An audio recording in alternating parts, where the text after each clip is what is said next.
And another major fire broke out at the former St. Anne's campus today on Broadway, just 6 months and 1 day after a fire destroyed the old St. Anne's school there.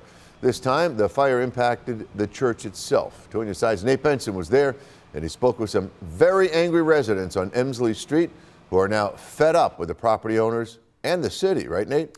Yeah, good evening, Scott. You said it, a lot of frustration from residents and the Common Council Majority Leader after another fire at St. Anne's.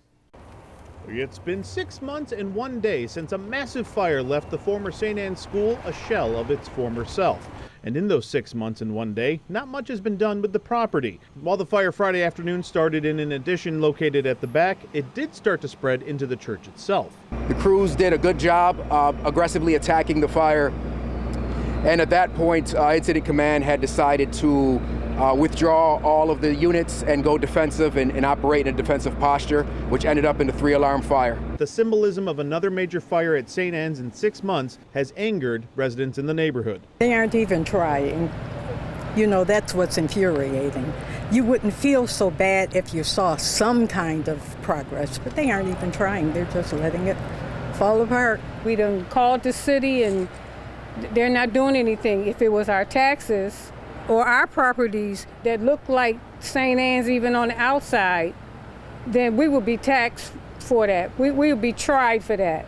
Just pretend like you live next to it, like your grandchild was going out in the front yard to play, and that's what they had to watch out for the bricks. And the council majority leader. Every single week since the first fire, I have raised concerns about the building up to and including on Tuesday. And here we are once again. All who said this would never happen in certain other communities, that it would just stay here and it's blight. Do you think conditions like this would be acceptable in other parts of Buffalo? Of course not. No, not at all. Never. Of course not. Never.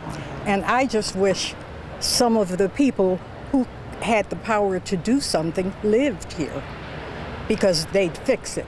Iris Costner's garden is her escape, a little piece of heaven in solitude, but it's overshadowed with the fear that the former St. Anne's school could come crumbling down, left unsecured. And according to photos provided to 2 on Your Side, kids actively climbing the burned out school, apparently some sort of challenge. People get in and out of it very easily, and we've called to, get some safety protocols implemented for us. It's very challenging. It's very challenging and disheartening at times.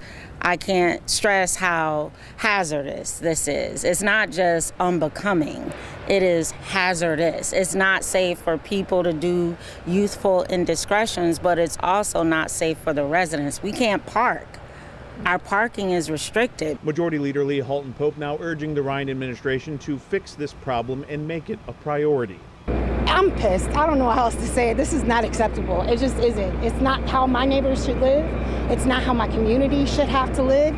It's not acceptable, and it would never work in certain other communities. So to me, as a person of color representing a community of color, the fact that they keep screaming about the same thing and it seems to be falling on deaf ears has me incredibly concerned.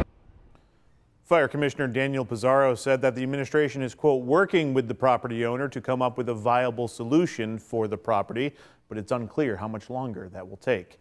On Your Side, Nate Benson, Channel 2 News.